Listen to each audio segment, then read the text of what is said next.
Selanjutnya kita bersama-sama menyanyikan lagu Indonesia Raya yang insya Allah nanti akan dipimpin oleh Ibu Pamungkas Wirasakti dan kepada Ibu Dewi disilakan. Mohon untuk berdiri.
Bapak Ibu sekalian, ada beberapa sekalian saja informasi ini kesempatan ini saya sampaikan beberapa informasi selain terkait nanti dengan berita yang terkait dengan yang pertama saya mungkin ini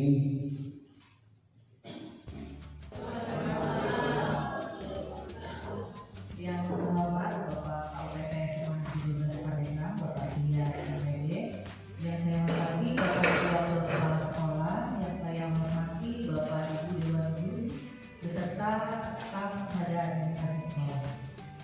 Hari ini yang akan saya sampaikan mengenai diseminasi penyampaian informasi. Namun sebelum masuk ke diseminasinya, marilah kita panjatkan syukur kehadirat Allah Subhanahu wa Ta'ala karena kita masih diberikan kesehatan dan dapat berkumpul dalam kegiatan ini. Salawat beserta salam mari kita limpahkan curahkan kepada junjungan kita Nabi Muhammad Sallallahu Alaihi Wasallam. Baik, yang pertama ada tulisan salam dan bahagia. Itu biasa kami tuliskan.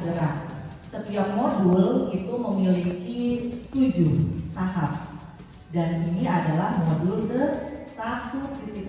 Jadi satu modul itu ada 4 dan 1.1-nya sama harus melewati 7 tahap ini. Dan ini merupakan tahapan terakhir di modul 1.4. Alur belajar merdeka itu akronim, Bapak Ibu, merdekanya akronim.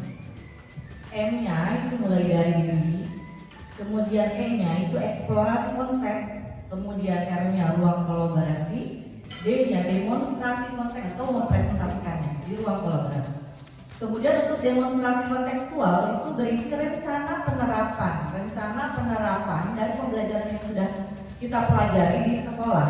Jadi diterapkan di sekolah rencananya.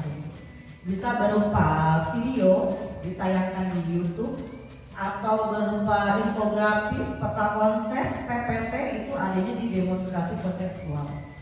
Kemudian ada elaborasi pemahaman. Ini berkaitan dengan pemantapan materi. Biasanya berupa diskusi juga bersama instruktur kalau ini elaborasi.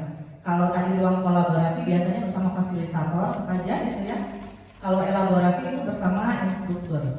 Kemudian ada koneksi antar materi. Koneksi antar materi ini berkaitan dengan keterkaitan antara modul yang dipelajari hari ini dengan modul-modul yang telah dipelajari sebelumnya. Dan yang terakhir ini adalah aksi nyata.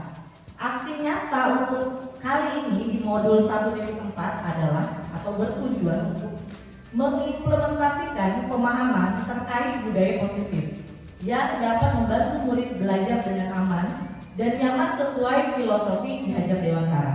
Kemudian membagikan pemahaman dan pengalaman kepada guru-guru di sekolah.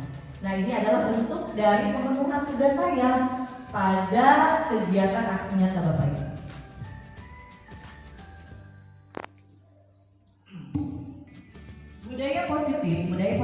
itu apa sebetulnya?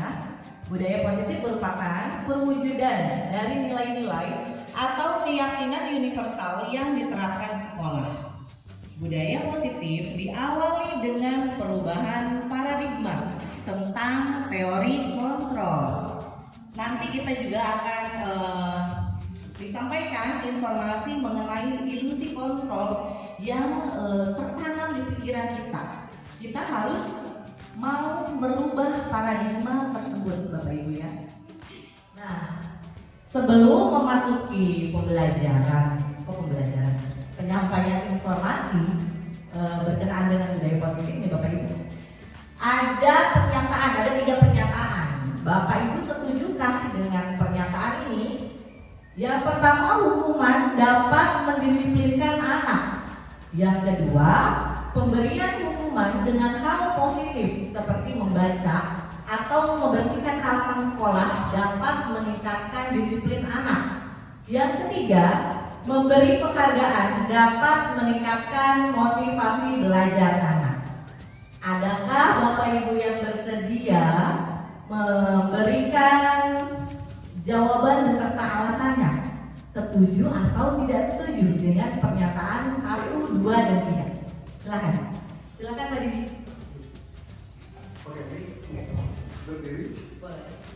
Terima kasih Bu Dita. 3 pertanyaan ya. Itu pernyataan ya. Yang pertama, hukum dapat mendisiplinkan anak. Yang kedua, pemberian hukuman dengan hal positif seperti membaca, membersihkan halaman sekolah dapat meningkatkan disiplin anak. Yang ketiga, memberi penghargaan dapat meningkatkan motivasi belajar. Saya rasa saya setuju dengan pernyataan ini ya, karena kita belajar dari karakter anak ya. Kita ketahui bahwa anak itu memiliki karakter yang berbeda-beda, punya motivasi yang berbeda-beda. Dan kita juga harus menerima kenyataan seperti itu ya. Ada anak yang akan disiplin ketika dia menerima hukuman. Ada anak yang justru ngedrop down ketika diberikan hukuman. Tapi dia akan tergerak motivasinya menjadi lebih baik ketika anak itu harus diberikan ujian, sanjungan, atau dalam hal ini penghargaan. Dan juga ada anak yang akan tergerak motivasinya dengan baik ketika dibiasakan dengan kegiatan-kegiatan yang positif seperti tadi hukumannya berupa membaca, membersihkan halaman sekolah dan lain sebagainya. Jadi dari 3 pernyataan ini saya setuju ya, karena seperti yang saya sampaikan tadi bahwa anak memiliki karakter yang berbeda-beda dan itu suatu kenyataan yang harus kita terima gitu ya. Dan anak semuanya dengan perbedaan yang sangat beraneka ragam itu harus kita pahami dan kita pelajari sebagai bagian upaya kita untuk meningkatkan kemampuan anak, terutama dalam hal ini adalah berarti dan tidak bermaksud menggurui Bapak Ibu, hanya menyampaikan informasi dari apa yang sudah saya pahami di kegiatan pembelajaran program guru penggerak begitu ya. Ini yang pertama, ada disiplin positif dan nilai-nilai kebajikan universal. Ini nanti akan berhubungan dengan perubahan paradigma dan teori kontrol Bapak Ibu di yang pertama. Yang kedua, itu ada teori motivasi, hukuman dan penghargaan serta restitusi. Yang ketiga, ini ada keyakinan kelas. Yang keempat, ada kebutuhan dasar manusia dan dunia berkualitas. Kelima, itu ada 5 posisi kontrol sebagai guru. Yang keenam, itu ada segitiga restitusi. Ini nanti yang akan kita bahas hari ini. Yang pertama berkaitan dengan disiplin positif dan nilai-nilai kebajikan universal. Tentang tadi ya, budaya positif itu diawali dengan perubahan paradigma. Akankah kita dapat berubah begitu Bapak Ibu?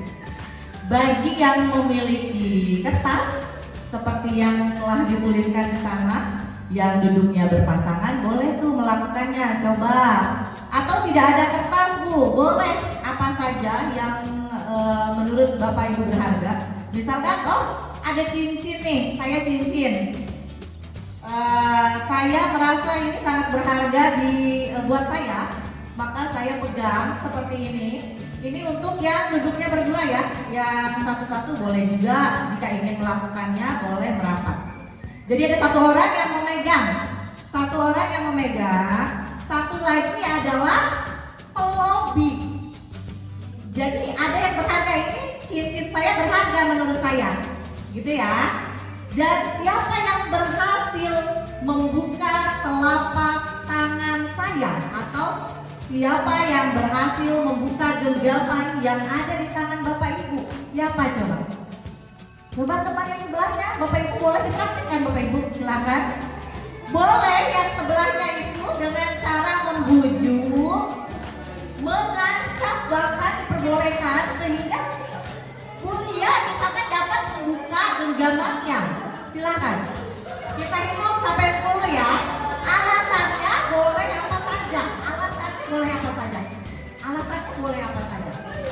1, 2, 3, 4, 5, 6, 7, 8, 9, 10.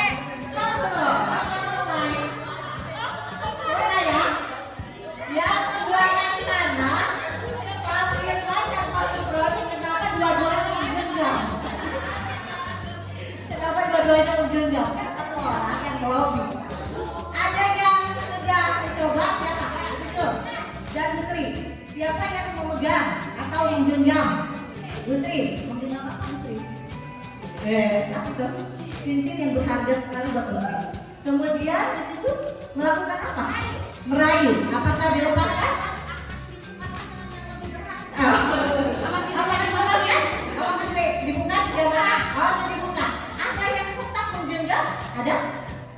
Ada yang tetap menggenggam? Ada yang pernah mencoba? Mulia? Terbuka. Ada lagi? Apa semua terbuka? Katakan?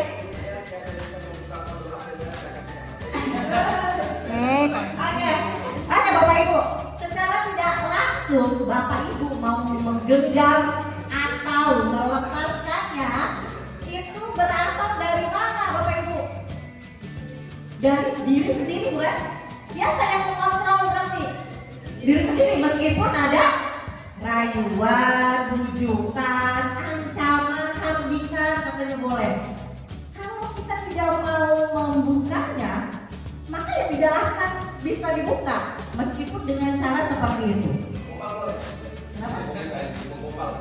Gombal, boleh Bapak, tapi tidak boleh pada istri orang ya.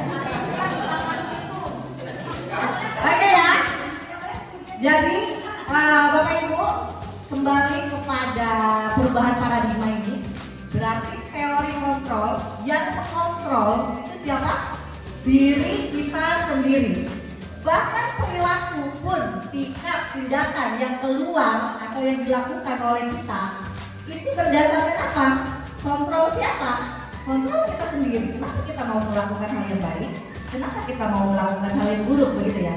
Dicapai nilai-nilai kebajikan universalnya pada siswa kita, yaitu profil pelajar Pancasila. Yang pertama, beriman bertakwa kepada Tuhan Yang Maha Esa dan berakhlak mulia.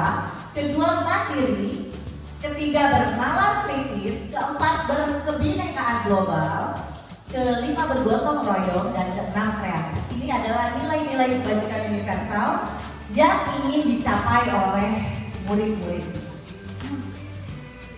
Selanjutnya, berkenaan dengan teori motivasi, hukuman, penghargaan, dan restitusi. Motivasi eksternal dan motivasi internal. Kalau motivasi eksternal berarti dari luar kan Bapak Ibu ya. Untuk menghindari ketidaknyamanan, hukuman tadi adanya peraturan atau tertib, kalau tidak melakukan ini apa yang akan terjadi pada saya. Berarti itu kan ada motivasi eksternal, ada peraturan, ada di luar dari dirinya. Maka itu dinyatakan dengan motivasi eksternal. Ada hukuman yang jika dia tidak melakukannya akan mendapatkan hukuman ini itu. Maka itu namanya motivasi eksternal. Kemudian selain dari hukuman ada lagi penghargaan. Nah, penghargaan ini juga termasuk ke dalam motivasi eksternal lautannya. Yang kita harapkan di budaya positif ini yang mana? Motivasi internal, Bapak Ibu. Jadi di budaya positif ini kita tujuannya adalah motivasi internal, baik kita sebagai guru ataupun untuk murid kita. Jadi kita harus menumbuhkan motivasi internal di dalam diri murid kita. Lanjut. Perbedaan hukuman dan konsekuensi. Tadi pertanyaan pemantiknya berkaitan dengan hukuman ya. Ternyata beda hukuman dan konsekuensi. Kalau ada peraturan tata tertib, itu maksudnya ke hukuman atau konsekuensi? Konsekuensi tepat sekali. Jadi bukan hukuman, konsekuensi. Berarti muridnya tahu apa yang akan dia terima. Tapi kalau hukuman, murid tidak tahu apa yang akan dia terima. Contohnya, misalkan Bu Cucu lagi di depan kelas nih, udah tahu nih muridnya datang terlambat. Secara spontan Bu Cucu bilang, kamu terlambat, silakan push up 10 kali. Padahal di tata tertibnya yang terlambat itu dikenakan poin, dapat 2 poin, gitu ya, menambah poin 2, gitu ya. Bu Cucu tidak mengindahkan itu, Bu Cucu langsung respon menyuruh dia untuk push up 10 kali. Itu namanya hukuman atau konsekuensi? Hukuman menyakiti siswa. Siswa tidak mengetahui respon gurunya.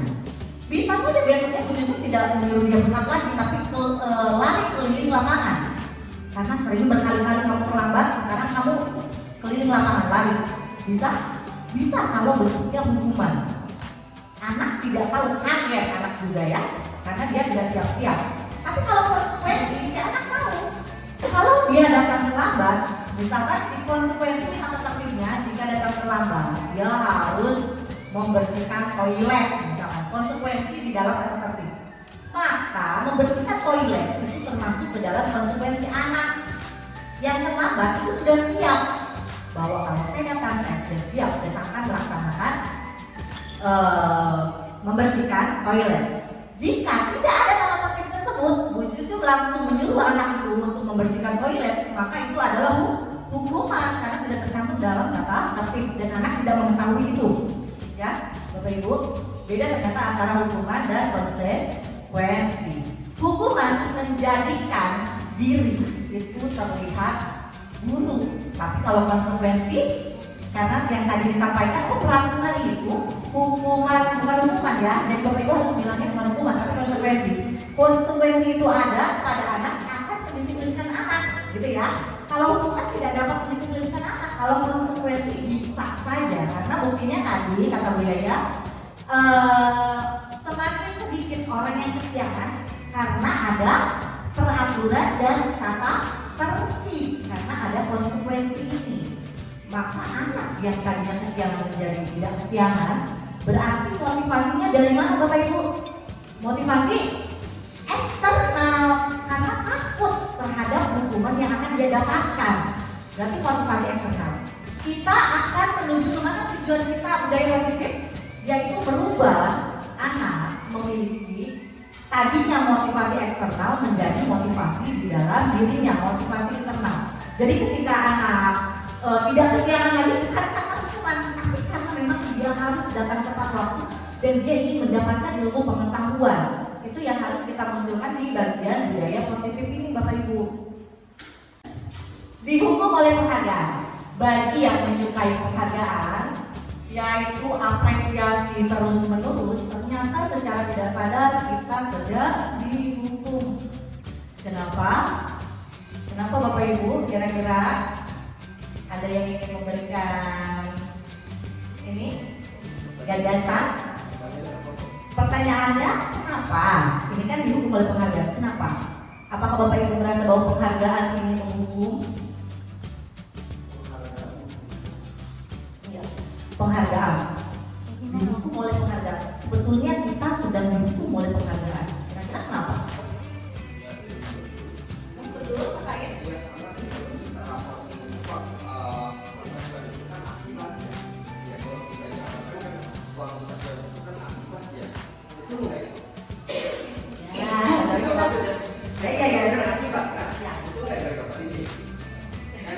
akibat. Ya kan akibat perlakuan yang tidak ini kan akibatnya kita kami hukum. Hukumannya itu berbentuk apa saja yang sesuai dengan perbuatannya kan. Ya, benar-benar itu akibat mungkin ya.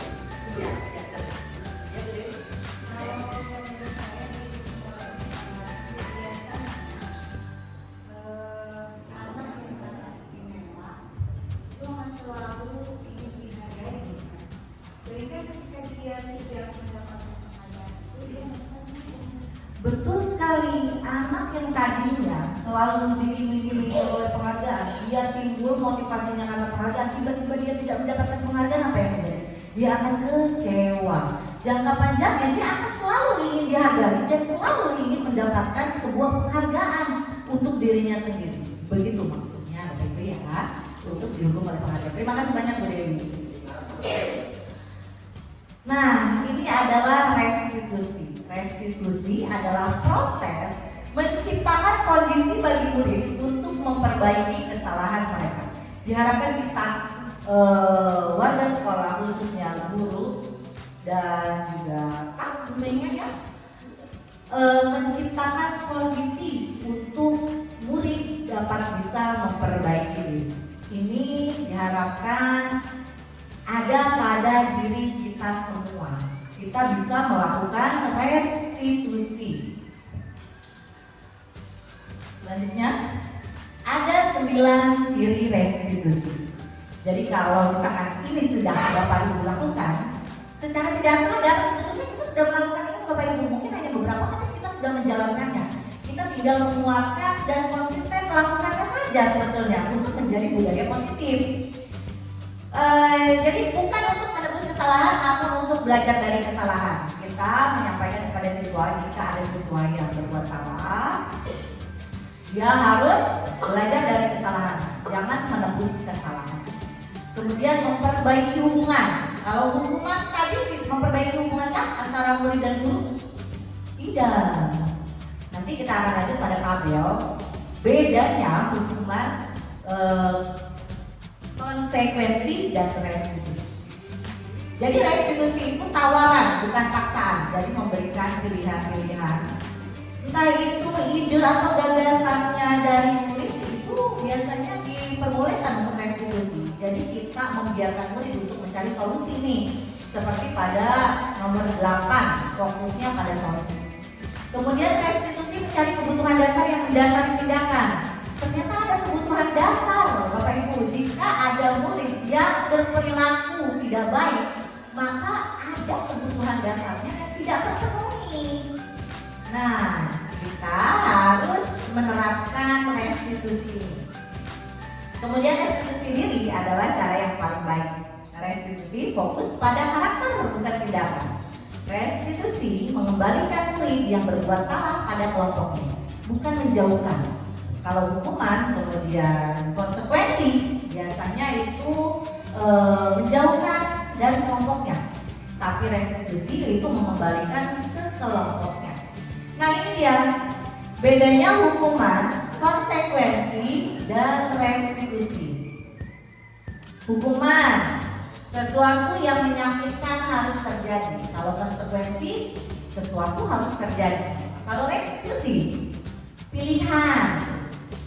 Kemudian tidak nyaman untuk murid dalam waktu yang panjang. Kemudian konsekuensi dalam waktu pendek.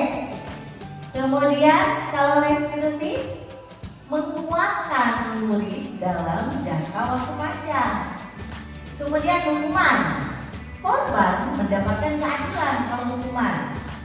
Misalkan nih, kita ambil salah satu contoh agar kita bisa membedakan antara hukuman, konsekuensi, dan restitusi. Ada murid kita yang adu fisik, misalkan ya di lapangan, kemudian menarik kerah baju sehingga kancing korbannya terlepas semua, misalkan. Ya semua. Karena ditarik yang luar biasa begitu ya, diangkat itu dilempar begitu ya. Korban mendapatkan keadilan kalau hukuman. Contohnya apa yang Bapak Ibu lakukan? Kalau dari segi hukuman kepada orang yang menarik kerah bajunya sehingga copot semua kancingnya, apa kira-kira hukumannya?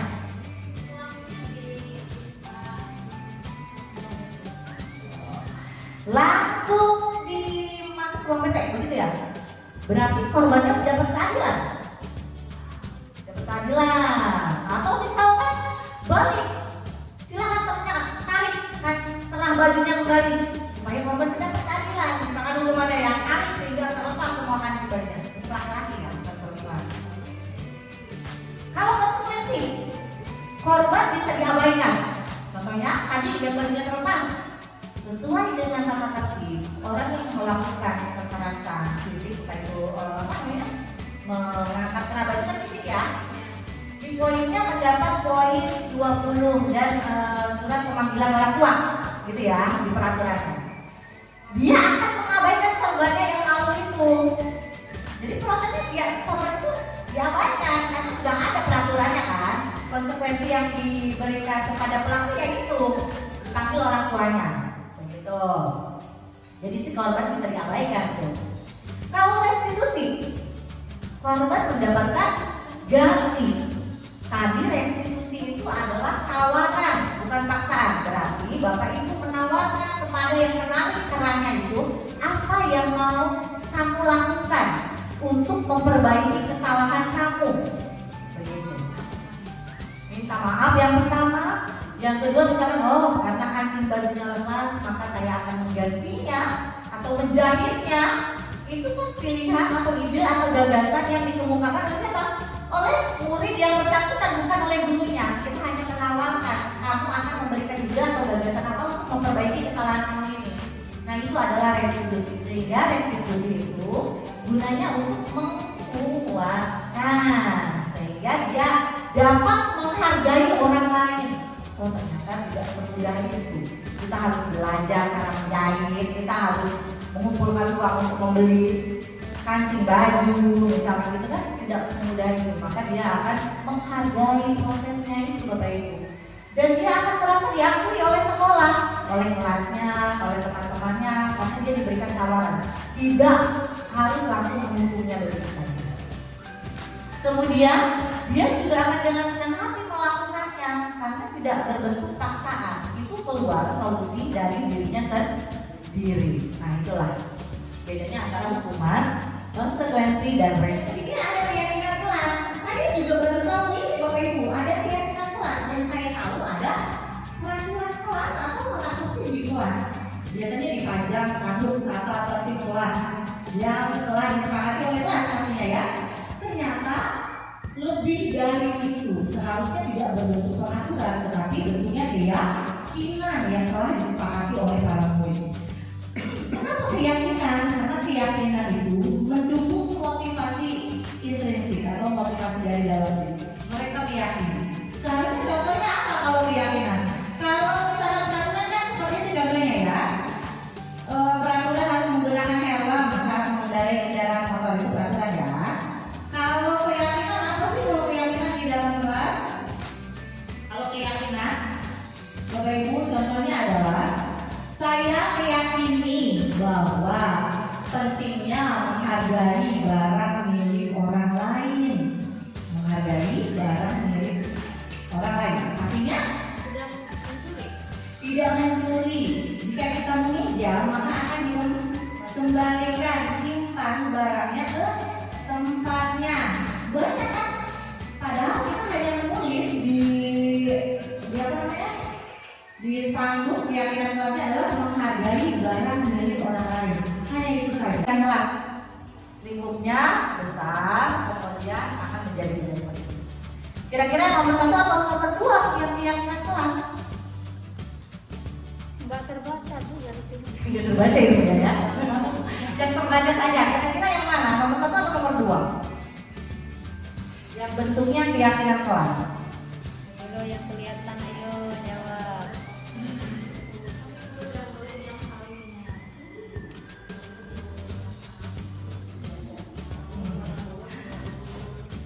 Keyakinan kelas itu kan kesepakatan kelas yang diharapkan akan munculnya motivasi internal di dalam dirinya. Berarti harus meyakini kesepakatannya. Berarti yang mana?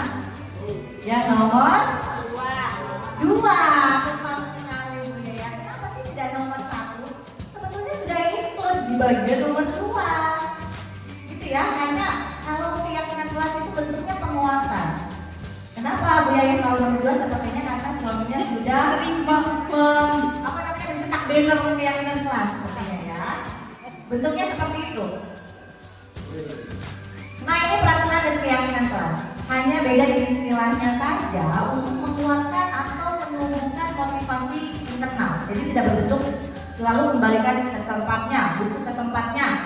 Meminjam harus dikembalikan. Jangan mencuri. Kita cukup di keyakinan kelas itu dituliskan bahwa kita menghargai barang dari orang lain atau bertanggung jawab terhadap barang yang kita pinjam, gitu ya.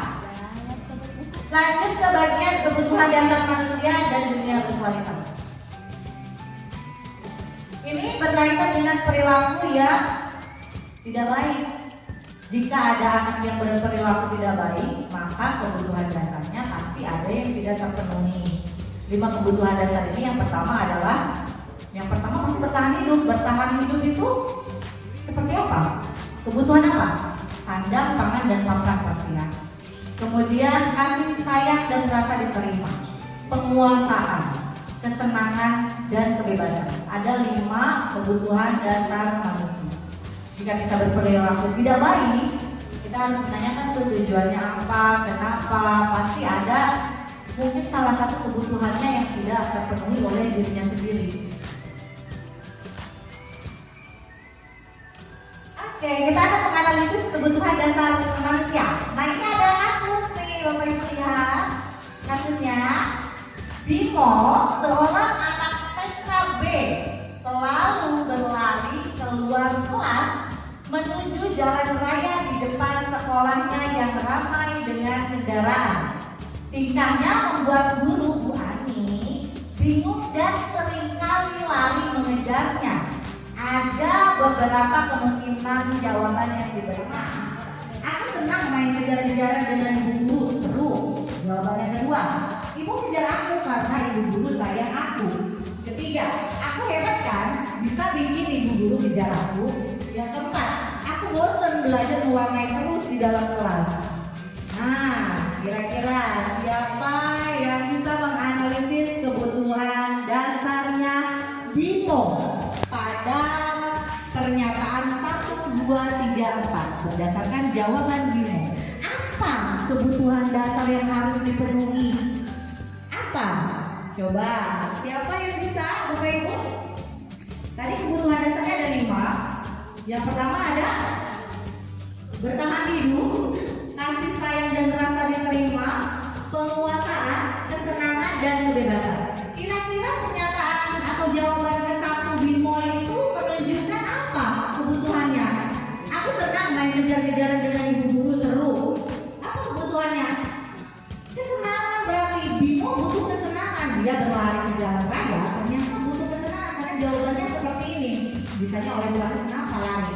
Karena aku senang main kejar-kejaran dengan ibu guru. Butuh kesenangan yang harus dipenuhi oleh gurunya. Yang kedua, ibu kejar aku karena ibu guru sayang aku. Kira-kira kebutuhan apa itu? Kasih sayang dan rasa diterima. Kita mengetahui kebutuhan itu ternyata berdasarkan jawaban-jawaban anak. Yang ketiga, aku hebat kan, bisa bikin ibu guru kejar aku. Kebutuhan apa kira-kira? Kebutuhan penguasaan. Yang keempat, aku bosan belajar mewarnai terus di dalam kelas. Kalau ini kebebasan, kebutuhan anak yang harus dipenuhi dulu itu berkaitan dengan kebebasannya. Jadi kita pun seperti itu. Kita ingin mengetahui kebutuhan murid, kita harus bertanya pada murid. Kita dengarkan, kemudian kita analisis jawabannya. Oh ternyata kebutuhannya belum dia penuhi itu adalah apa yang belum terpenuhi. Kebutuhan terpenuhnya kebutuhan itu bisa datang dari keluarganya dan sebagainya. Ini adalah 5 posisi kontrol. Nah, tadi seperti yang saya bilang, kontrol saya itu ada pada pembuat orang merasa bersalah sebelumnya. Karena saya sering jika saya terus-menerus melakukan itu,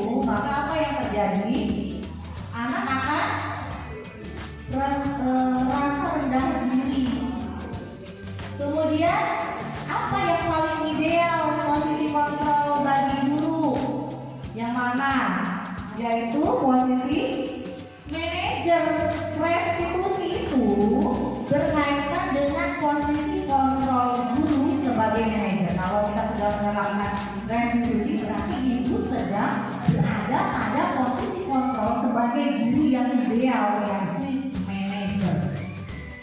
Saya masih diperbuat orang merasa bersalah, Bapak Ibu. Saya juga berubah sedikit-sedikit. Untuk menjadi manajer itu kan tidak mudah ya. Seperti pemahaman yang tadi, bahwa banyak yang harus kita lalui, yang harus kita pahami dengan karakteristik baik lingkungan maupun muridnya. Dan perlahan-lahan kita harus mencoba menyikapi ini semua, dan diharapkan posisi kontrol kita berada di posisi manajer, bukan penghukum, bukan membuat orang merasa bersalah, bukan teman atau pemantau. Selalu menekankan pada penaturan. Jadi kalau melihat guru tersebut, wah langsung ada konsekuensi yang harus dilakukan. Atau ya tadi ya, berarti itu pemantau ya. Kalau ada guru yang lewat, anak langsung melakukan baju-bajunya, berarti posisi guru tersebut berada pada kontrol pemantau. Begitu. Meskipun tidak disadari ya, kita biasanya tidak tahu posisi kita ada di mana. Nah ini disebutkan 5 posisi kontrol. Kira-kira Bapak Ibu ada di posisi yang mana?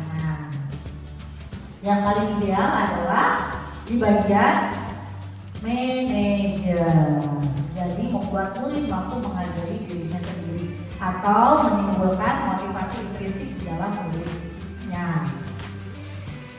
Kemudian segitiga restitusi. Nah ini yang menjadi pertanyaan Pak Ibu.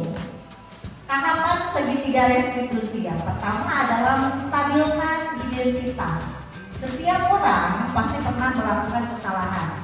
Namun bukan satu-satunya yang pernah melakukan ini. Itu adalah bentuk dari menstabilkan identitas. Yang kedua, validasi tindakan yang salah. Contohnya, kamu tentu punya alasan mengapa melakukan itu. Adakah cara yang lebih efektif untuk mendapatkan apa yang kamu butuhkan? Kemudian yang ketiga adalah menanyakan keyakinan. Keyakinan telah apa yang telah kita sepakati? Kamu ingin menjadi orang yang seperti apa? Itu bentuk-bentuk dari menanyakan keyakinan. Kita bahas satu-satu.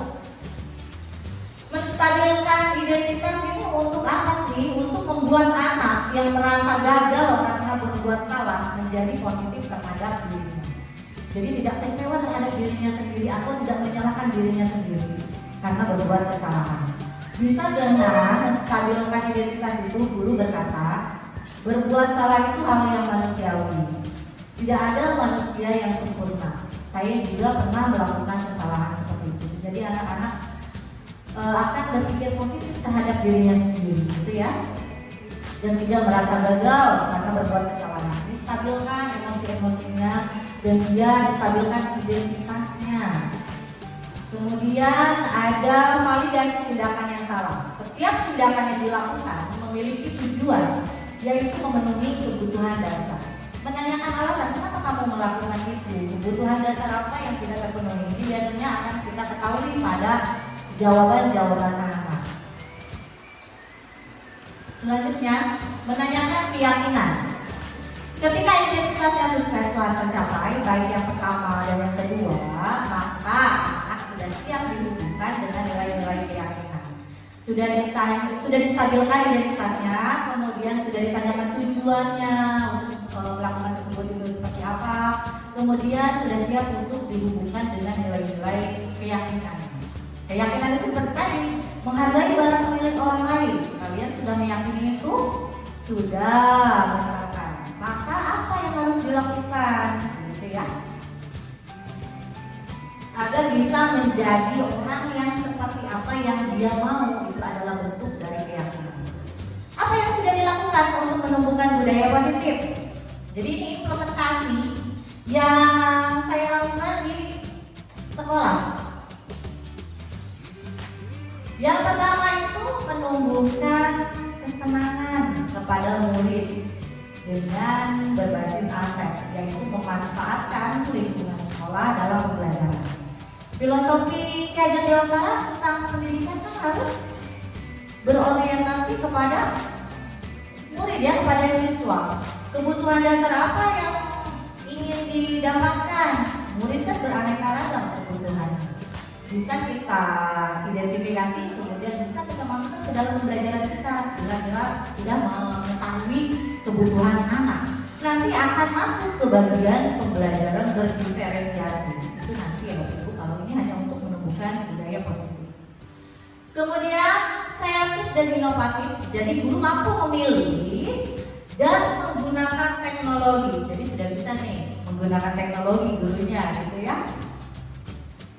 Menggunakan apa tuh gambar yang kedua itu saya menggunakan perlombaan emoticon yang lari-lari gitu. Di atasnya itu ada nama siswa, nama kelompok. Jadi ketika mau presentasi, anak akan dilombakan di sini. Jadi yang presentasi itu bukan ditunjuk dari teman-temannya, tapi berdasarkan lomba ini. Itu akan membawa anak untuk siap, semua kelompok siap untuk maju ke depan. Begitu. Kemudian yang kedua itu pasti sudah pada tahu ya, kalau itu adalah wordwall.net quiz. Yang selanjutnya adalah ini ya, keyakinan kelas yang sudah dicoba, begitu ya, yang sudah diterapkan juga. Karena kemarin baru belajar 1 bulan dan kemudian langsung proyek, jadi ini belum terlihat. Keyakinan kelas yang pertama itu menghormati orang lain dan barang milik orang lain. Rasa aman adalah hak setiap orang. Mengangkat tangan ketika hendak berpendapat. Berkomitmen mengikuti pembelajaran dengan baik. Mengerjakan tugas dengan penuh tanggung jawab. Ini adalah bentuk dari keyakinan kelas agar pembelajaran itu dapat berjalan menyenangkan dan kondusif. Selanjutnya budaya positif. Pada modul 1.4 itu saya diberikan tugas untuk bagaimana sih menerapkan restitusi. Saya coba membuat skenario-nya karena bentuknya skenario ya Bapak Ibu. Ini sudah disetting artinya, sudah dibuat skenario-nya. Membuat kesalahan adalah hal yang manusiawi. Ini bentuknya tadi menstabilkan identitas. Yang kedua, validasi tindakan yang salah, menanyakan alasan dan solusi dalam menyelesaikan masalahnya. Kemudian menanyakan keyakinan. Diharapkan kondisi ini mampu memperbaiki kesalahan mereka dan kembali pada kelompok mereka dengan karakter yang berbeda. Kemudian budaya positif apa lagi? Yaitu komunitas praktisi. Kemarin saya sudah membuat komunitas praktisi ya, praktisi project, membentuk komunitas praktisi untuk berkolaborasi dengan pembuatan project yang kemarin telah berakhir. Kemudian literasi, minat baca. Ini untuk meningkatkan minat baca siswa dengan literasi, membaca artikel dan mengisi LKPD. Dilakukan 15 menit sebelum pembelajaran dimulai. Tetapi Bapak Ibu ada beberapa rencana perbaikan mengenai literasi. Berarti untuk implementasi ke depan. Literasi yang saya lakukan ternyata tidak efektif dan efisien. Jika misalkan saya melakukan literasi seperti yang saya lakukan kemarin, menyebarkan artikel, kemudian menyebarkan LKPD, maka tidak efektif dan efisien. Kenapa? Itu baru satu kelas, misalkan 40 siswa, maka kertas yang digunakan berapa? Artikel 1, LKPD 1 tiap siswa. Satu kelas berarti kalau ada 40 orang, 80 kertas. Kelas, 1 hari hanya untuk literasi, gitu kan ya. Sedangkan kita menuju ke paperless, tapi harus menghemat kertas, gitu. Maka akan tindak lanjutnya merubah literasi yang tadinya konvensional sifatnya menjadi literasi digital. Yang pertama akan dilakukan yaitu membentuk komunitas praktisi, karena belum ada nih komunitas praktisi untuk meningkatkan minat baca atau literasi berbentuk bacaan selain dari mengaji, begitu ya. Yang pertama adalah membentuk komunitas praktisi, yang kedua adalah membuat program berkenaan dengan literasi digital. Jadi nanti artikelnya akan dibentuk atau dibuat baik itu link atau PDF nanti disebarkan ke anak. Kemudian LKPD-nya tidak berbentuk kertas lagi, tapi menggunakan kuis interaktif karena peserta didik sekarang lebih senang menggunakan gawainya. Pegang gawai aja udah senang, apalagi kita kasih kuis interaktif, anak akan lebih senang. Nah, ini adalah rencana tindak lanjut ke depan. Mungkin hanya itu yang bisa saya sampaikan. Kurang dan lebihnya mohon maaf karena ini bentuknya sharing informasi begitu ya. Tidak ada yang benar dan tidak ada yang salah. Jika ada kekurangan mari kita kuatkan bersama Bapak Ibu. Jika ada yang ingin ditanyakan, saya tutup atau masih ada yang ingin ditanyakan? Udah ya? Cukup ya? Baik, semoga diharapkan budaya positif ini menular di sekolah kita tercinta ini. Terima kasih, semoga bermanfaat. Assalamualaikum warahmatullahi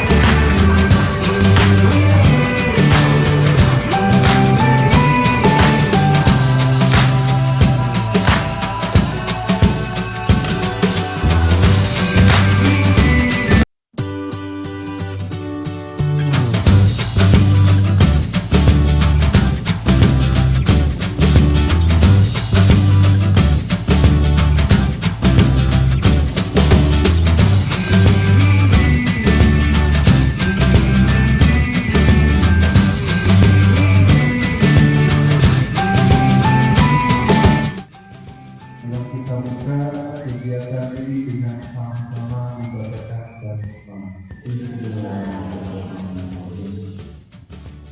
Selanjutnya kita bersama-sama menyanyikan lagu Indonesia Raya yang insya Allah nanti akan dipimpin oleh Ibu Pamungkas Wirasakti Dewi.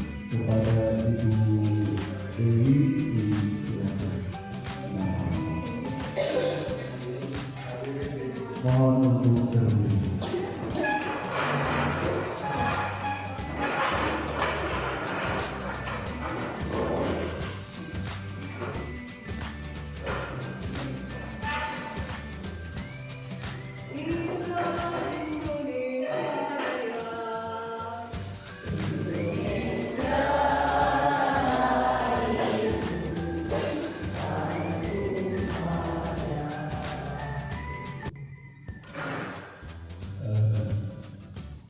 menjadi materi ya untuk apa namanya ya ternyata calon guru penggerak satu-satunya guru penggerak dan ternyata lomba sekalian dan saya pasti mudah-mudahan sukses dan bergerak yang lain mudah-mudahan menyusul karena harus ya harus ya yang belum daftar melakukan segera daftar yang gagal daftar kemarin daftar lagi gitu ya.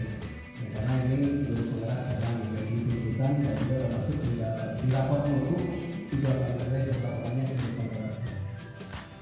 Bapak dan Ibu sekalian atau beberapa sekalian saja informasi ini kesempatan ini saya sampaikan beberapa informasi selain terkait nanti dengan kegiatan yang terkait dengan penggerak. Yang pertama saya mungkin ini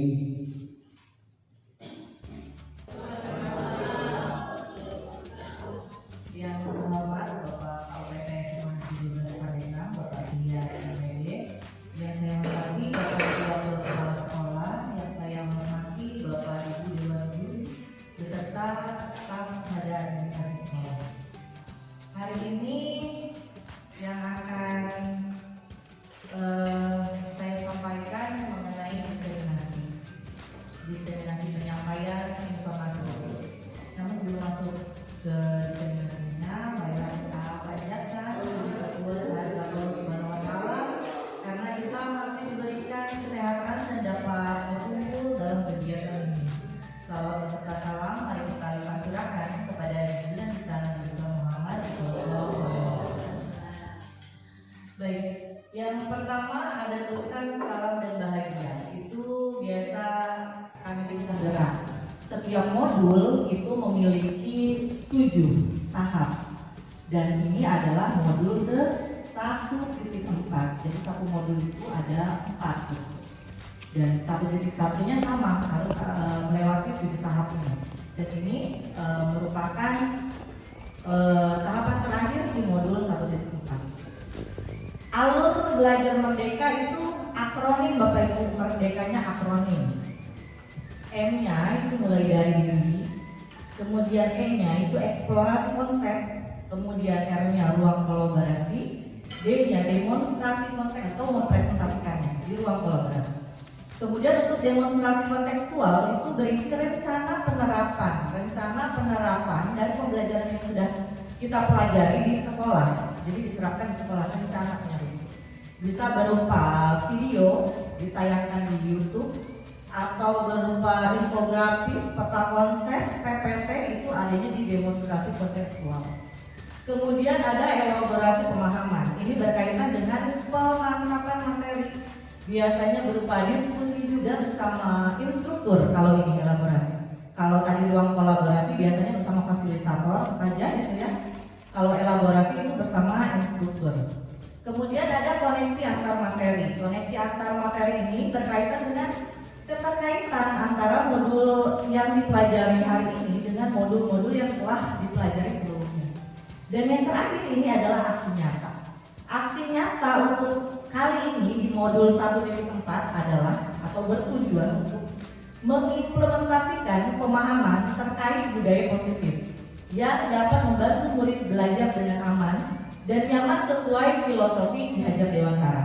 Kemudian membagikan pemahaman dan pengalaman kepada guru-guru di sekolah. Nah, ini adalah bentuk dari pemenuhan tugas saya pada kegiatan aksi nyata Bapak Ibu.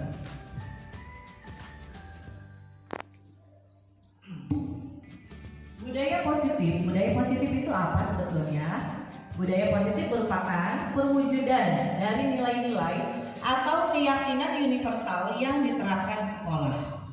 Budaya positif diawali dengan perubahan paradigma tentang teori kontrol. Nanti kita juga akan disampaikan informasi mengenai ilusi kontrol yang tertanam di pikiran kita. Kita harus mau merubah paradigma tersebut, Bapak Ibu ya. Nah, sebelum memasuki penyampaian informasi berkenaan dengan budaya positif ini Bapak Ibu, ada 3 pernyataan. Bapak Ibu setujukah dengan pernyataan ini?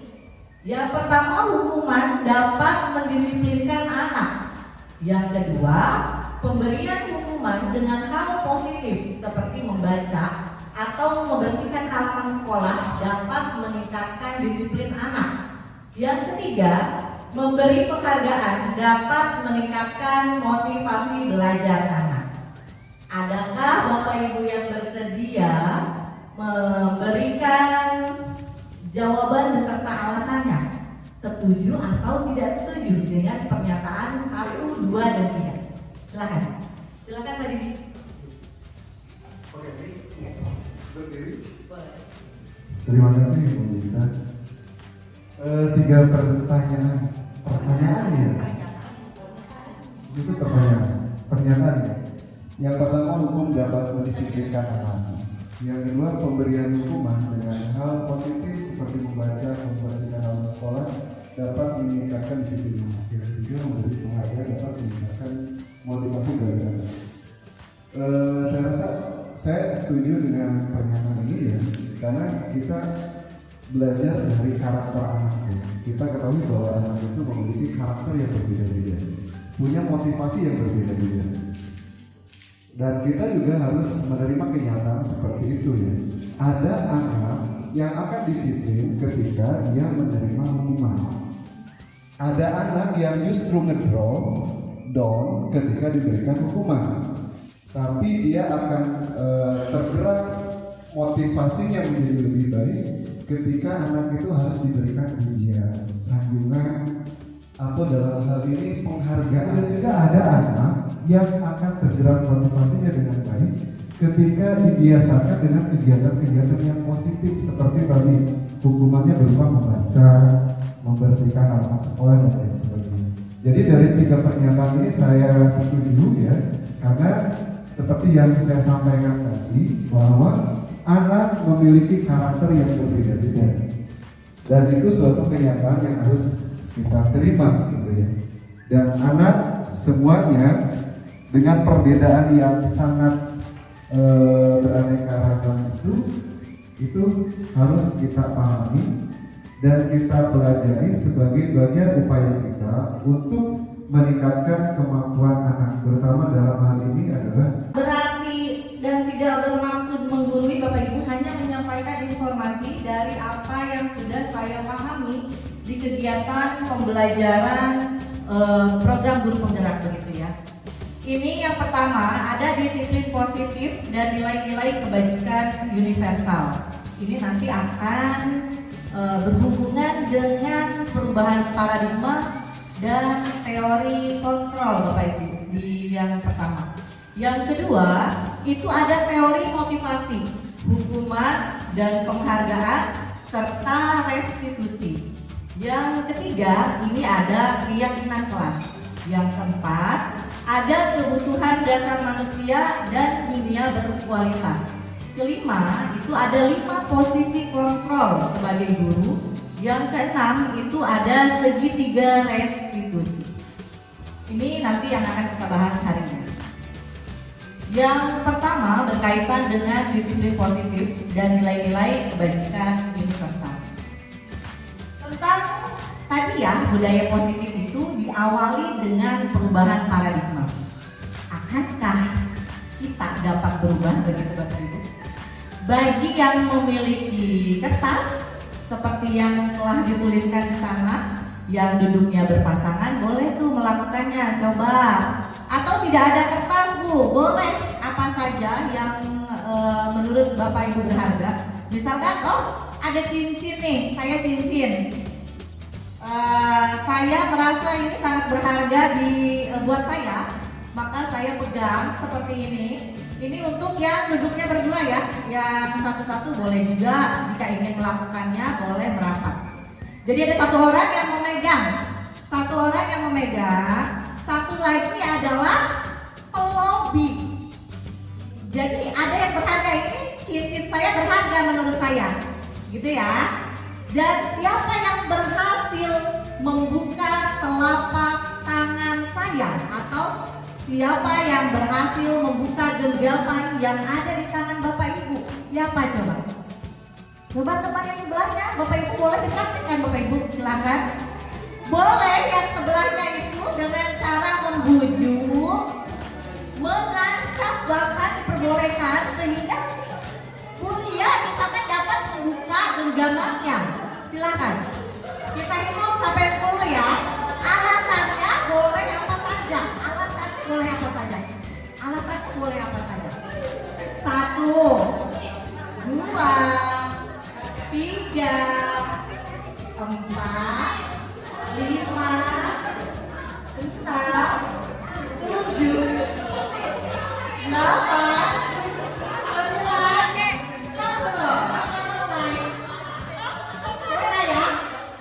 Yang ruangan sana, Pak Firman dan Pak Ibrahim, kenapa dua-duanya menggenggam?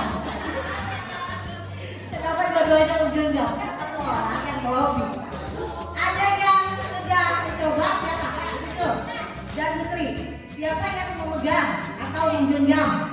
Putri, menggenggam apa Putri? Itu cincin yang berharga sekali buat Putri. Kemudian itu melakukan apa? Merayu. Apakah dilepaskan? Apa dibuka ya? Apa Putri? Dibuka? Oh, dibuka. Ada yang tetap menggenggam? Ada? Ada yang tetap menggenggam? Ada yang pernah mencoba? Bulia? Terbuka. Ada lagi? Apa semua terbuka? Katakan?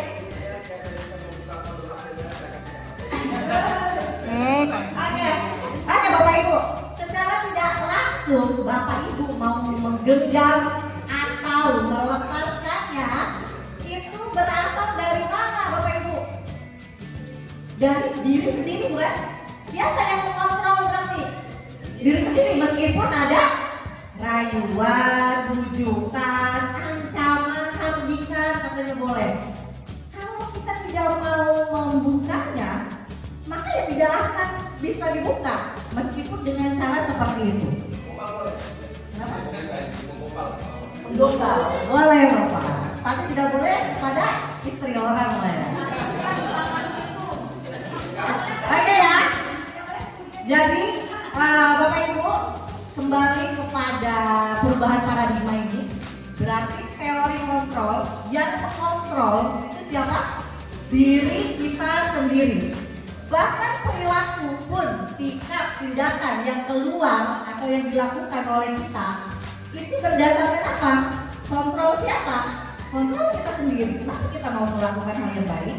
Kenapa kita mau melakukan hal yang buruk begitu ya? Ingin dicapai nilai-nilai kebajikan universalnya pada siswa kita, yaitu profil pelajar Pancasila. Yang pertama, beriman bertakwa kepada Tuhan Yang Maha Esa dan berakhlak mulia. Kedua, mandiri. Ketiga, bernalar kritis. Keempat, berkebinekaan global. Kelima, bergotong royong. Dan keenam, kreatif. Ini adalah nilai-nilai kebajikan universal yang ingin dicapai oleh murid-murid.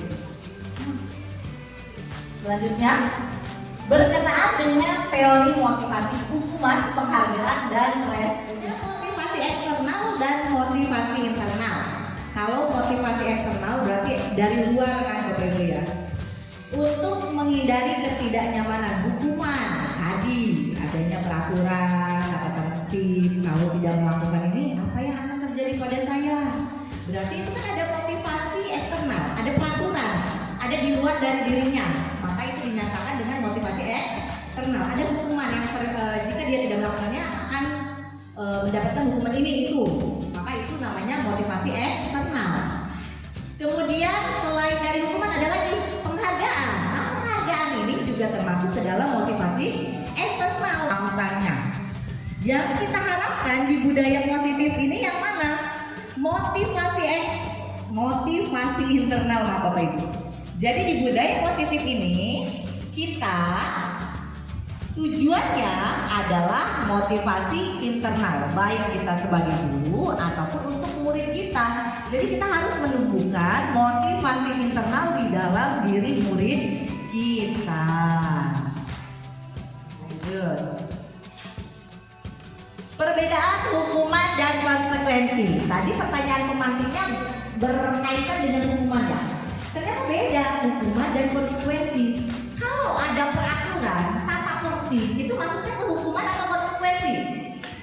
Konsekuensi tepat sekali. Jadi bukan hukuman, konsekuensi.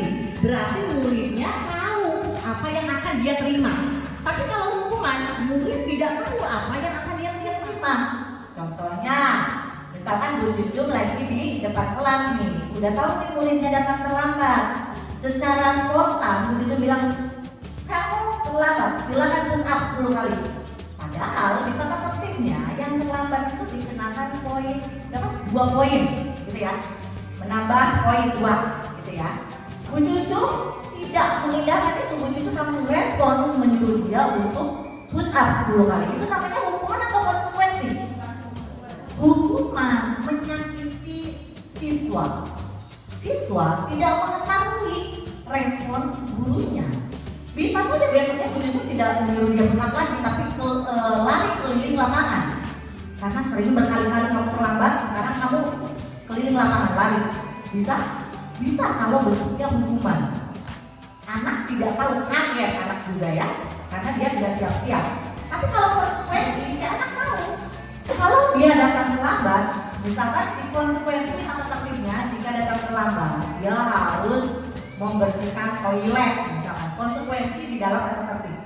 Maka membersihkan toilet itu termasuk ke dalam konsekuensi anak yang terlambat itu sudah siap bahwa kalau saya datang, saya sudah siap dan akan melaksanakan membersihkan toilet. Jika tidak ada tata tertib tersebut, Bu Cucu langsung menyuruh anak itu untuk membersihkan toilet, maka itu adalah hukuman karena tidak tercantum dalam tata tertib dan anak tidak mengetahui itu. Ya, Bapak Ibu, beda ternyata antara hukuman dan konsekuensi. Hukuman menjadikan diri itu terlihat buruk, tapi kalau konsekuensi Karena yang tadi disampaikan, peraturan itu hukuman, bukan hukuman ya, jadi Bapak Ibu harus bilangnya bukan hukuman, tapi konsekuensi. Konsekuensi itu ada pada anak akan mendisiplinkan anak, gitu ya. Kalau hukuman tidak dapat mendisiplinkan anak, kalau konsekuensi bisa saja, karena buktinya tadi kata Bu Yaya, semakin sedikit orang yang kesiangan karena ada peraturan dan tata tertib, karena ada konsekuensi ini. Maka anak yang tadinya kesiangan menjadi tidak kesiangan, berarti motivasinya dari mana Bapak Ibu? Motivasi eksternal, karena takut terhadap hukuman yang akan dia dapatkan. Berarti motivasi eksternal. Kita akan menuju kemana tujuan kita budaya positif? Yaitu merubah anak memiliki tadinya motivasi eksternal menjadi motivasi di dalam dirinya, motivasi internal. Jadi ketika anak tidak kesiangan lagi bukan karena hukuman, tapi karena memang dia harus datang tepat waktu dan dia ingin mendapatkan ilmu pengetahuan. Itu yang harus kita munculkan di bagian budaya positif ini Bapak Ibu. Dihukum oleh penghargaan. Bagi yang menyukai penghargaan, yaitu apresiasi terus menerus, ternyata secara tidak sadar kita sedang dihukum. Kenapa? Kenapa Bapak Ibu? Kira-kira ada yang ingin memberikan ini gagasan? Pertanyaannya, kenapa? Ini kan dihukum oleh penghargaan. Kenapa? Apakah Bapak Ibu merasa bahwa penghargaan ini menghukum? Iya, penghargaan. Dihukum oleh penghargaan. Sebetulnya kita sedang dihukum oleh penghargaan. Kira-kira kenapa? Betul, saya.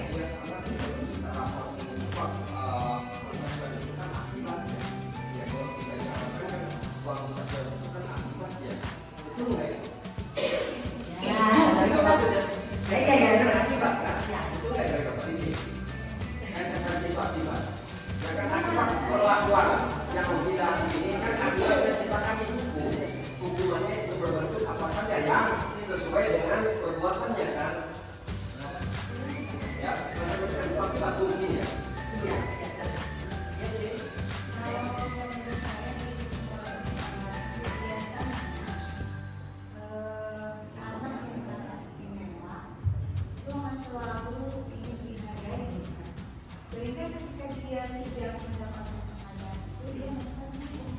Betul sekali, anak yang tadinya selalu diiringi oleh penghargaan, dia timbul motivasinya karena penghargaan, tiba-tiba dia tidak mendapatkan penghargaan, apa yang terjadi? Dia akan kecewa. Jangka panjangnya dia akan selalu ingin dihargai dan selalu ingin mendapatkan sebuah penghargaan untuk dirinya sendiri. Begitu maksudnya Bapak Ibu ya, untuk dihukum oleh penghargaan. Terima kasih banyak Bu Dewi. Nah, ini adalah restitusi. Restitusi adalah proses menciptakan kondisi bagi murid untuk memperbaiki kesalahan mereka. Diharapkan kita warga sekolah, khususnya guru dan juga tas tentunya ya, menciptakan kondisi untuk murid dapat bisa memperbaiki diri. Ini diharapkan ada pada diri kita semua. Kita bisa melakukan restitusi. Selanjutnya ada 9 ciri restitusi. Jadi kalau misalkan ini sudah Bapak Ibu lakukan, secara tidak sadar sebetulnya kita sudah melakukan ini Bapak Ibu. Mungkin hanya beberapa, tapi kita sudah menjalankannya. Kita tinggal menguatkan dan konsisten melakukannya saja sebetulnya untuk menjadi budaya positif. Jadi bukan untuk menebus kesalahan, namun untuk belajar dari kesalahan. Kita menyampaikan kepada siswa, jika ada siswa yang berbuat salah, dia harus belajar dari kesalahan, jangan menebus kesalahan. Kemudian memperbaiki hubungan. Kalau hubungan tadi memperbaiki hubungan kan antara murid dan guru? Tidak. Nanti kita akan lanjut pada tabel bedanya hubungan konsekuensi dan restitusi. Jadi restitusi itu tawaran, bukan paksaan. Jadi memberikan pilihan-pilihan. Entah itu ide atau gagasannya dari murid itu biasanya diperbolehkan untuk restitusi. Jadi kita membiarkan murid untuk mencari solusi nih. Seperti pada nomor 8 fokusnya pada solusi. Kemudian restitusi mencari kebutuhan dasar yang mendasari tindakan. Ternyata ada kebutuhan dasar, Bapak Ibu. Jika ada murid yang berperilaku tidak baik, maka ada kebutuhan dasarnya yang tidak terpenuhi. Nah, kita harus menerapkan restitusi. Kemudian restitusi diri adalah cara yang paling baik. Restitusi fokus pada karakter bukan tindakan. Restitusi mengembalikan murid yang berbuat salah pada kelompoknya, bukan menjauhkan. Kalau hukuman kemudian konsekuensi biasanya itu menjauhkan dari kelompoknya, tapi restitusi itu mengembalikan ke kelompoknya. Nah ini dia bedanya hukuman, konsekuensi, dan restitusi. Hukuman sesuatu yang menyakitkan harus terjadi. Kalau konsekuensi sesuatu harus terjadi. Kalau restitusi pilihan. Kemudian tidak nyaman untuk murid dalam waktu yang panjang. Kemudian konsekuensi dalam waktu pendek. Kemudian kalau restitusi menguatkan murid dalam jangka waktu panjang. Kemudian hukuman, korban mendapatkan keadilan kalau hukuman. Misalkan nih, kita ambil salah satu contoh agar kita bisa membedakan antara hukuman, konsekuensi, dan restitusi. Ada murid kita yang adu fisik, misalkan ya di lapangan, kemudian menarik kerah baju sehingga kancing korbannya terlepas semua, misalkan. Ya semua. Karena ditarik yang luar biasa begitu ya, diangkat itu dilempar begitu ya. Korban mendapatkan keadilan kalau hukuman. Contohnya apa yang Bapak Ibu lakukan kalau dari segi hukuman kepada orang yang menarik kerah bajunya sehingga copot semua kancingnya? Apa kira-kira hukumannya?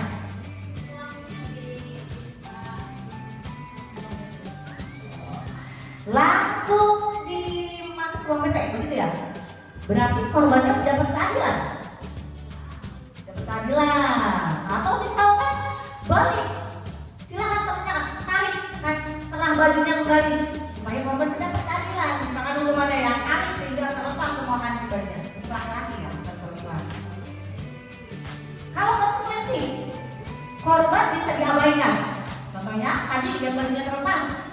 Sesuai dengan tata tertib, orang yang melakukan kekerasan fisik, itu mengangkat kerah bajunya fisik ya, di poinnya terdapat poin 20 dan surat pemanggilan orang tua, gitu ya, di peraturannya. Dia akan mengabaikan korbannya yang lalu itu. Jadi prosesnya dia korban itu diabaikan karena sudah ada peraturannya kan. Konsekuensi yang diberikan kepada pelaku yaitu dipanggil orang tuanya. Jadi si korban bisa diabaikan tuh. Kalau restitusi, korban mendapatkan ganti. Tadi restitusi itu adalah tawaran, bukan paksaan. Berarti Bapak Ibu menawarkan kepada yang menarik kerahnya itu apa yang mau kamu lakukan untuk memperbaiki kesalahan kamu. Begitu. Minta maaf yang pertama.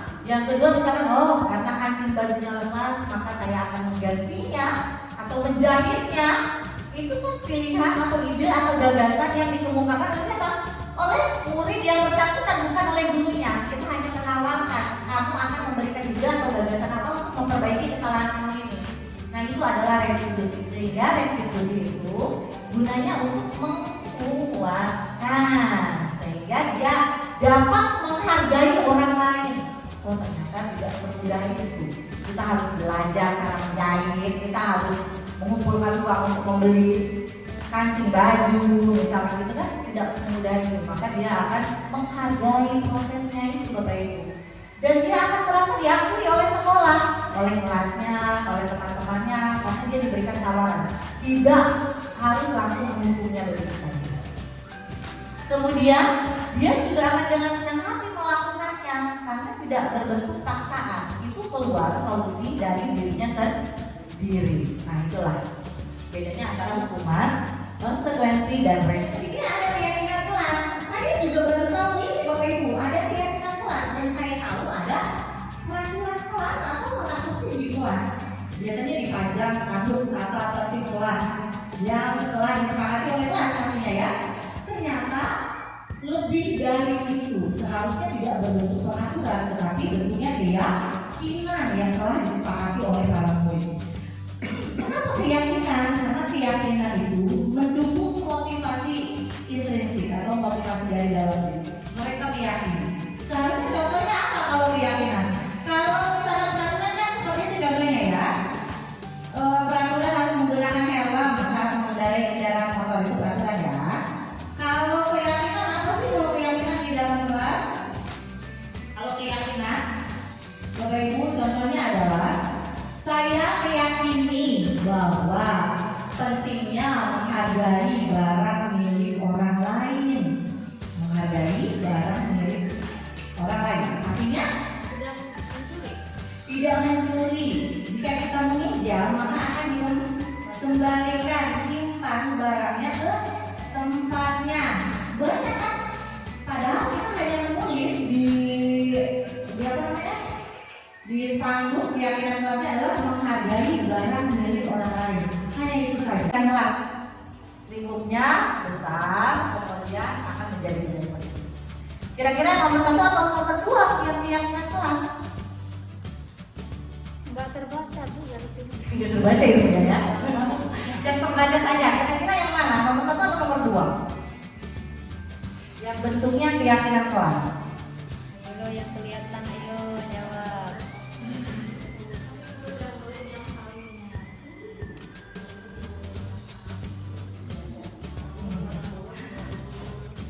Keyakinan kelas itu kan kesepakatan kelas yang diharapkan akan munculnya motivasi internal di dalam dirinya. Berarti harus meyakini kesepakatannya. Berarti yang mana? Yang nomor 2. Tepat sekali Bu ya. Kenapa sih tidak nomor 1? Sebetulnya sudah ikut di bagian nomor 2. Gitu ya. Hanya kalau keyakinan kelas itu bentuknya penguatan. Kenapa Bu Yayin kalau nomor 2 sepertinya karena suaminya sudah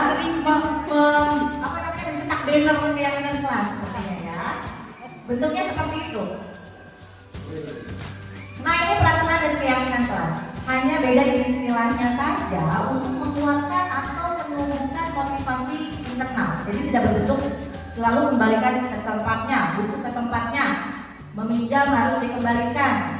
Jangan mencuri. Kita cukup di keyakinan kelas itu dituliskan bahwa kita menghargai barang dari orang lain atau bertanggung jawab terhadap barang yang dipinjam, gitu ya. Lanjut ke bagian kebutuhan dasar manusia dan dunia berkualitas. Ini berkaitan dengan perilaku yang tidak baik. Jika ada anak yang berperilaku tidak baik, maka kebutuhan dasarnya pasti ada yang tidak terpenuhi. 5 kebutuhan dasar ini yang pertama pasti bertahan hidup. Bertahan hidup itu seperti apa? Kebutuhan apa? Sandang, pangan, dan papan pastinya. Kemudian kasih sayang dan rasa diterima, penguasaan, kesenangan, dan kebebasan. Ada 5 kebutuhan dasar manusia. Jika kita berperilaku tidak baik, kita harus menanyakan tujuannya apa, kenapa. Pasti ada mungkin salah satu kebutuhannya yang tidak terpenuhi oleh dirinya sendiri. Oke, kita akan menganalisis kebutuhan dasar manusia. Nah ini ada kasus nih, Bapak Ibu lihat kasusnya. Bimo, seorang anak TKB, selalu berlari keluar kelas menuju jalan raya di depan sekolahnya yang ramai dengan kendaraan. Tingkahnya membuat guru Bu Ani bingung dan seringkali lari mengejarnya. Ada beberapa kemungkinan jawaban yang diberikan. Aku senang main kejar-kejaran dengan guru, seru. Jawaban yang kedua, ibu kejar aku karena ibu guru sayang aku. Ketiga, aku hebat kan, bisa bikin ibu guru kejar aku. Yang keempat, aku bosan belajar mewarnai terus di dalam kelas.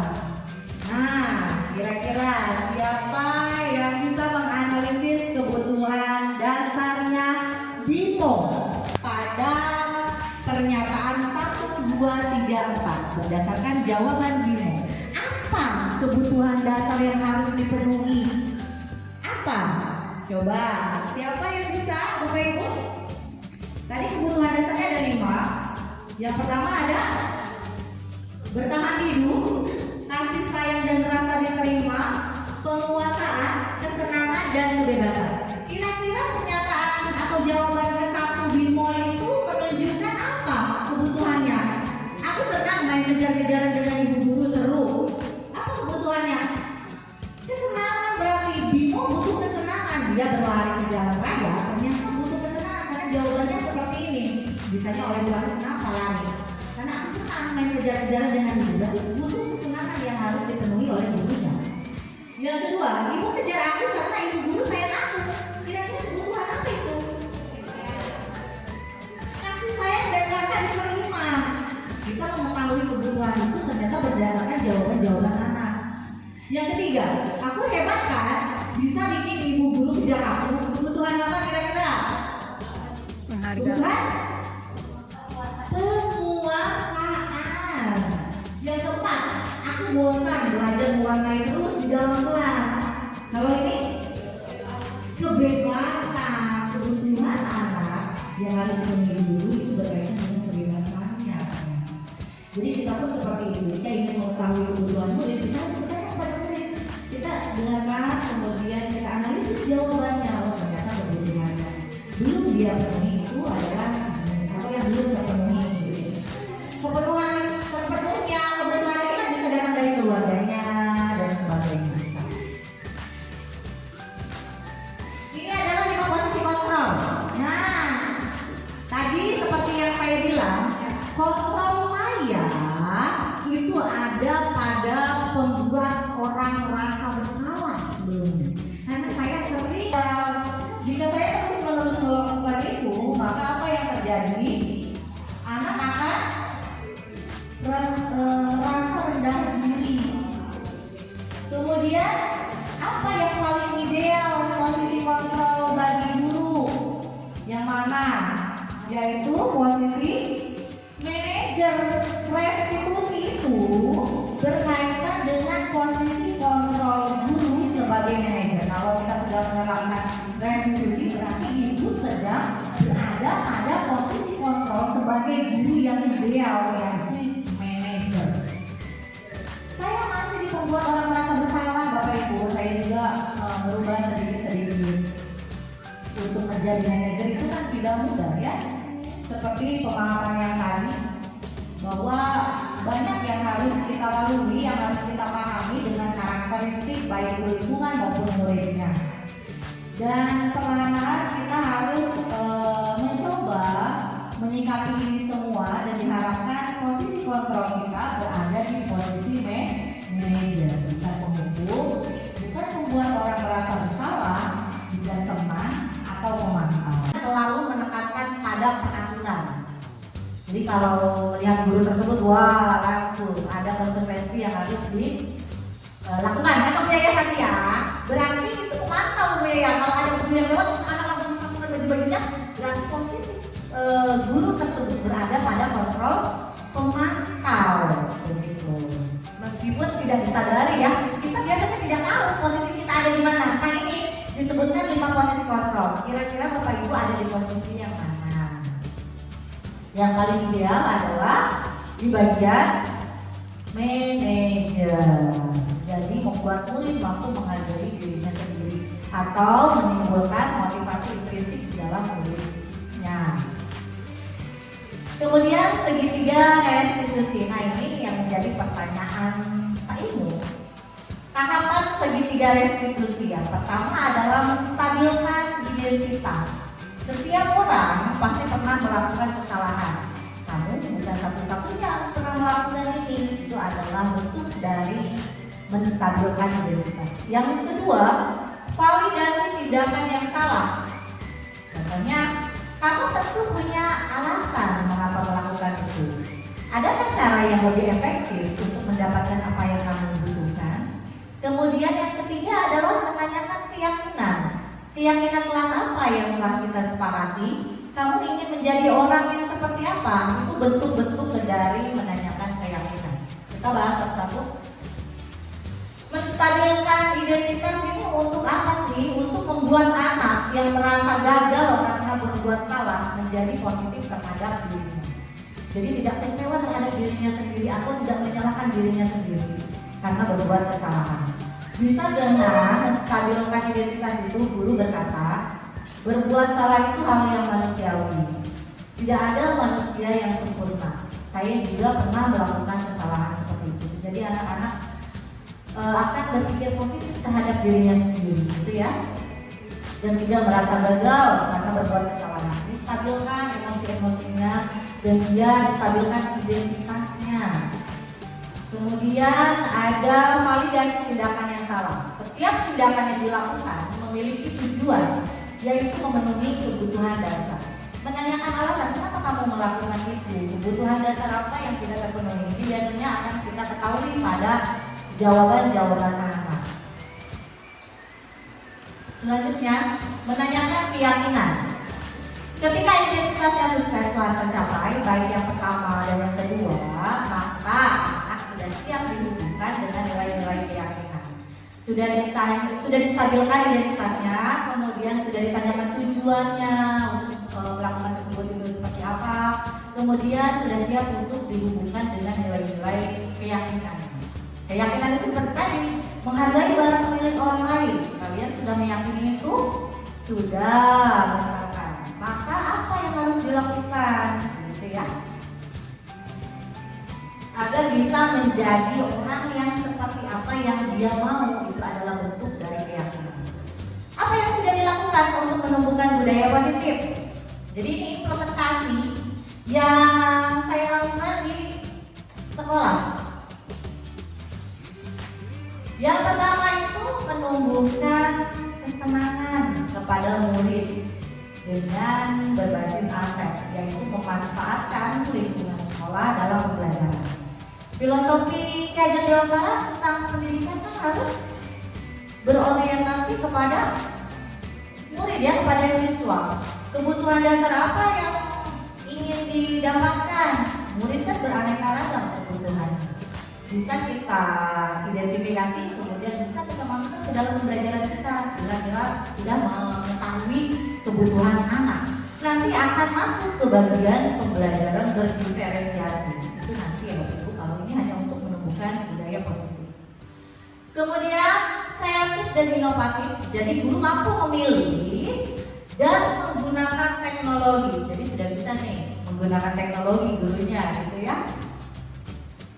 Menggunakan apa tuh gambar yang kedua itu, saya menggunakan perlombaan emoticon yang lari-lari gitu. Di atasnya itu ada nama siswa, nama kelompok. Jadi ketika mau presentasi, anak akan dilombakan di sini. Jadi yang presentasi itu bukan ditunjuk dari teman-temannya, tapi berdasarkan lomba ini. Itu akan membawa anak untuk siap, semua kelompok siap untuk maju ke depan. Begitu. Kemudian yang kedua itu pasti sudah pada tahu ya, kalau itu adalah word-wall.net quiz. Yang selanjutnya adalah ini ya, keyakinan kelas yang sudah dicoba, begitu ya, yang sudah diterapkan juga.